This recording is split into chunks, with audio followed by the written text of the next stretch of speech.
Boy, have we felt it when the housing bubble burst. Get this. More than half of homeowners in Sacramento and San Joaquin and Stanislaus counties are upside down on their mortgages, owing more money than their homes are worth. And that, of course, has left some wondering if they should just give up and walk away from their homes.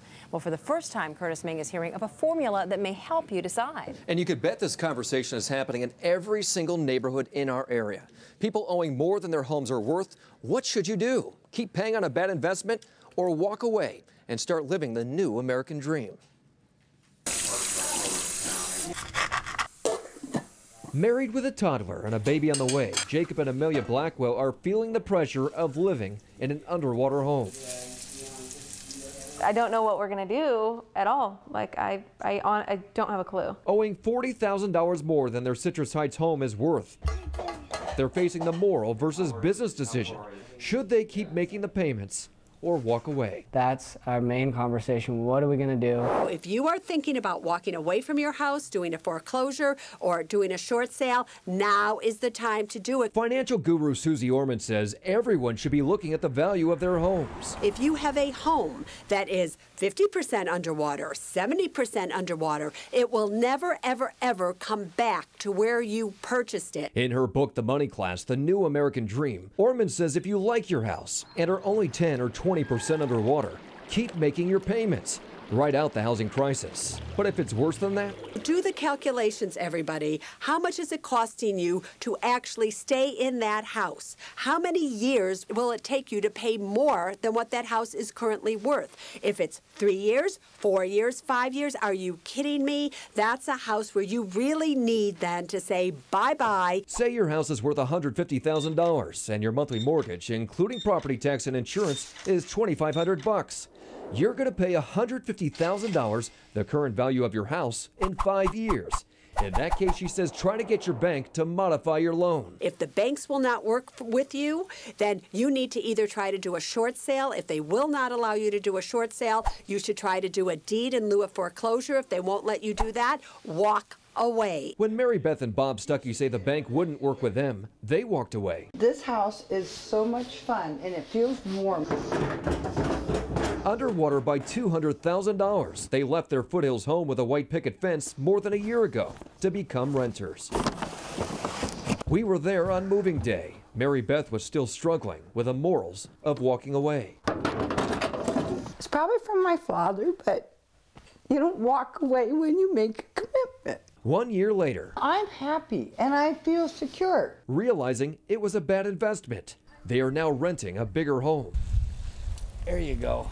With more land for their donkeys, a monthly rental payment a fraction of their old mortgage, allowing them to build up a healthy savings account. We're weathering the storm and we're doing quite well, and at the end of the storm we're going to be positioned to get back into the market and make our lives better. But it could be years before they're going to qualify to buy a home again. And the bank would not approve a short sale. Rob Sorensen of Folsom walked away from his home a couple years ago. It's the only blemish on his credit history, but it was enough to cause his credit score to plummet. Slowly but surely, all of the credit card issuers said, we would rather not have your business anymore because of the credit risk. When his yellow lab Roscoe got sick, Bring it here. Drop it. he had to ask family for help with no credit card to pay for the $2,000 vet bill.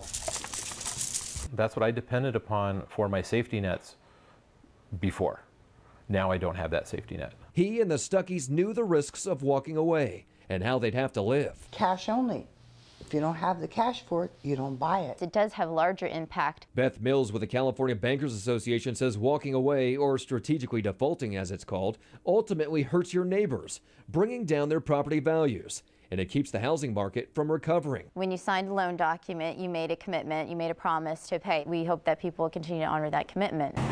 But Orman says if you failed to get your bank to listen, you should not feel guilty. You have to make the attempt to work with them. If they won't work with you, then I think you can stand in your truth and leave that home. And she says the new American dream may mean never owning a home again. And if you do rent for the rest of your life, that's not a big deal. Who cares? Just invest that money that you would have put in your home somewhere else.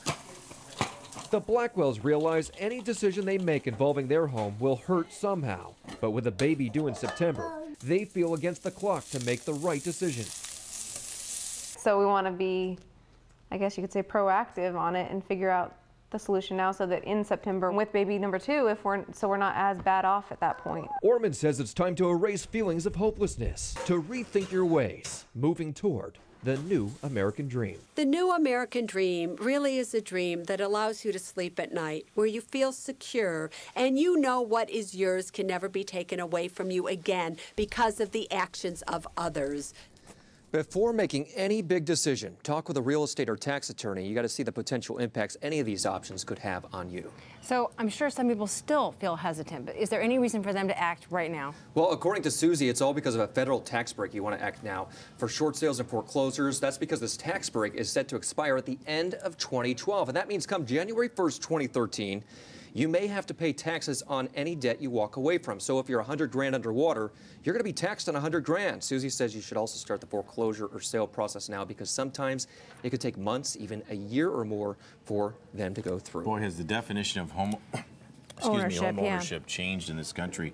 And I'm wondering, short sale versus foreclosure, does one hurt your credit score more than the other? Good question. It really depends on who you ask. Some say they both hurt your score equally. Some say a foreclosure is worse.